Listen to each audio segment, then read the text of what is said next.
Hello everyone, and welcome. We present to you our action team project for the CREATE-READi program. In our action team, we have Kayla from Industrial Design, myself Michael from Biomedical Engineering, Brendan from Arts and Culture, and Federica from History. As a multidisciplinary team, we were privileged to work with Dean Henderson on behalf of the Dementia Society of Ottawa and Renfrew County. Working on a project centered around dementia care was definitely an enjoyable experience. I'd like to also give credit to all the READi people who mentored us and organized the program for us. The Dementia Society is a nonprofit organization that supports people living with dementia and their caregivers. It does so in a variety of ways, by providing one-to-one coaching, the option to refer people to a dementia care coach, specialized programs for both caregivers and people living with dementia, volunteering opportunities, education about dementia itself, and a dementia-friendly movement to increase dementia awareness. Through the Dementia Society, many have become more aware of dementia and its effects, and are more resilient in dealing with it. The Dementia Society envisions that no one should face dementia alone. Two aspects of their mission that relate most to our project are the providing of guidance and support, and information and resources for a better understanding of dementia. Dementia is a term that encompasses many brain illnesses that result in the gradual breakdown of the brain. Alzheimer's disease and young onset dementia are examples of dementia. Someone living with dementia finds it more challenging to communicate and perform tasks of daily living. From our preliminary research, we were faced with questions including, who is a young carer? What is the age range considered young? How do young caregivers identify in their roles? What are the positive outcomes of being a young caregiver? What challenges do they face in securing their own education?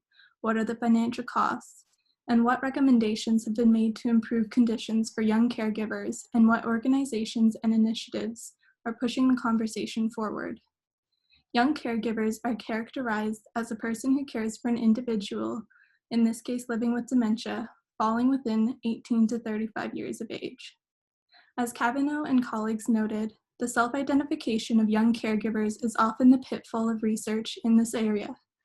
In addition, some of the reasons caregivers reach out to dementia societies are to learn strategies for dealing with the effects of dementia at different stages, navigating through health and social sectors, organizing their personal and carey schedules and daily activities, as well as how to cope or manage their personal health, well-being, decision-making, as well as other strategies that are needed with caregiving.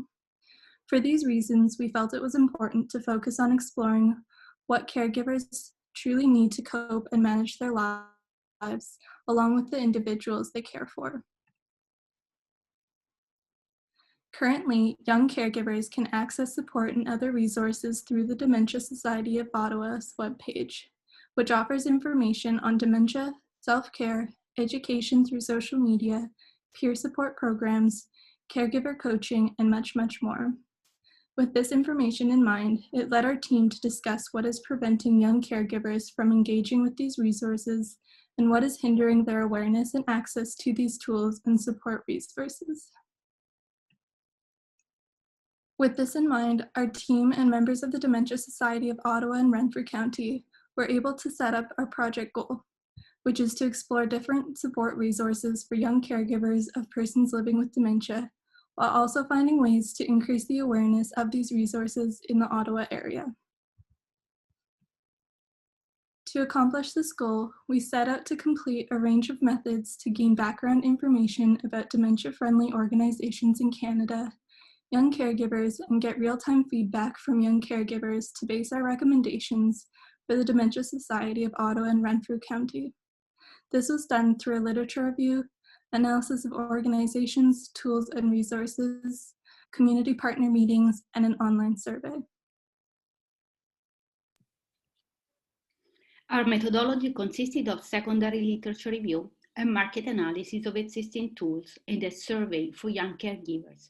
In the literature review, we gather information around 4 main themes: general information about dementia, young caregivers caring for dementia patients, dementia-friendly organizations in Ontario, existing tools and support for young caregivers. In the market analysis, we surveyed existing support and education tools. Also, we enlisted available support and education aids and communication aids and assistive technologies for young caregivers and young carers, such as webinars, live video chats, and Facebook. Our survey for young caregivers was divided into 4 different sections. Demographics. This section aimed at gathering demographic data of participants and at assessing caregiver-care receiver relation. Evaluation support tool or current support tools. In this section, we asked participants to rate available support tools on a scale ranging from extremely uninterested to extremely interested. Assessment of caregivers' needs. Our goal in these sections was to gather information about challenges that caregivers face and possible ways to overcome them. Public awareness. This section is dedicated to the assessment of participants' awareness of dementia-related organizations, and dementia-related tools.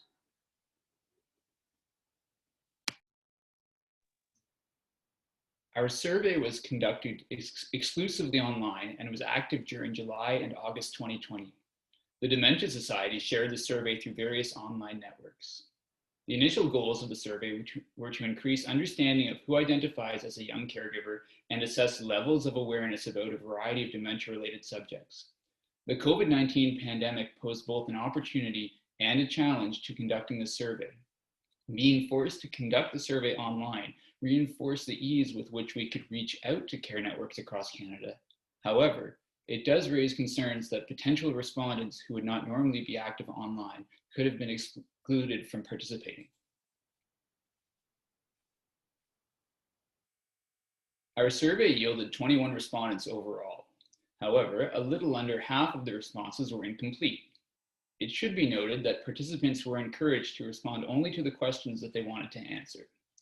We did not identify consistent patterns as far as which questions respondents did or did not answer. Variables that might help explain the low number of complete responses and responses overall could include the length of the survey and that the survey was only available for 2 months. It might also be a reminder that a caregiver may want to participate in a survey but not have the time to do so. There were 12 surveys that were nearly completed or entirely completed, and for certain questions provided findings that we think are strong enough that they are worth sharing here.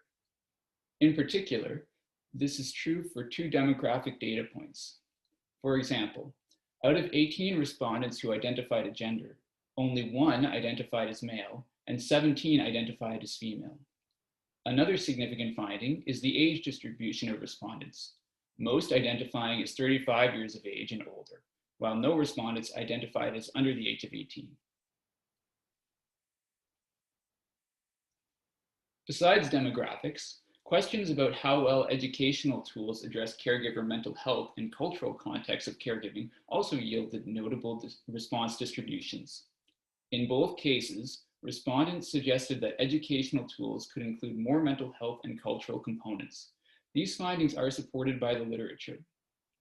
Addressing cultural context could remove a potential barrier to accessing care resources, and addressing mental health could be an important way of prolonging effective care. For questions on levels of awareness about dementia, caregivers, and dementia-related organizations, respondents skewed toward aware and extremely aware. However, awareness of dementia-related caregiver tools skewed towards neutral and unaware. Respondents also shared their views on which platforms they would like to see used to promote dementia awareness. The responses included print media, radio announcements, and online networks. The most interesting recommendation that we identified was the call by 7 respondents to have more posters in clinics, care centers, etc. This raises the question about whether there is a break in communication at primary points of care. Based on our survey findings, here are our recommendations. Here we've included the most prevalent recommendations. However, more in-depth survey results and explanations of our recommendations will be in our final report. First, we believe that the Dementia Society will benefit from creating an all-in-one-stop hub to provide dementia caregiver support and resources like descriptions and contact information for programs and organizations existing both inside and outside Ottawa, tutorials for how to use online communication tools like Zoom, Facebook groups, and things like that, and a forum with questions and answers about various caregiving challenges. Second, the Dementia Society could look into ways of increasing engagement and use of resources. An example which the Dementia Society will soon carry out would be to create a Facebook group as an accessible way for caregivers to connect. Third, we recognize the idea of young caregivers not necessarily being defined strictly by age, but more so by their self-identification as young caregivers. For example, a person aged 40 may still be studying and is just starting a family, so they may self-identify as a young caregiver. Fourth, many caregivers don't have the time to access support, so we recommend that the Dementia Society optimizes its program schedules and frequency of support. For example, it would be good for the Dementia Society to continually offer a specifically themed workshop once a month and more general workshops once a week on the same day of the week. Just to recap, our Action Team project had two main focuses: growing a support resources for young caregivers and increasing the awareness of these resources in Ottawa. Our team was able to gain a better understanding and appreciation about young caregivers and the work done at the Dementia Society. We look forward to seeing this research grow and develop into solutions for our community partners. The four of us have reflected on the project, and we each have one key takeaway we would like to share with you. A major benefit of working on this project was being able to learn about working with community partners and in an interdisciplinary team. I've learned many skills that I'll be able to take forward with me moving forward in my career and research. I learned that the hardest part of a project aimed to have a positive impact on the community is defining the problem and project focus. When it comes to improving a process within an organization, there are many approaches. Extensive research, trial, and error are required to determine which approach is best. Learning about dementia and caregiving has helped me connect with people through more careful listening. This is especially true for helping me maintain a connection with my grandma, who is living with dementia. I'm particularly interested in understanding the gender implication of this study and whether the higher number of female participants is related to gender roles in their respective families. This is an aspect of our project which I think should be further investigated. Our Action Team project with the Dementia Society encouraged each one of us to have a growth mindset. And as a team, we recognize that there is much to do and learn. We believe that we can always improve our knowledge, skills, and attitudes. Thank you very much for listening.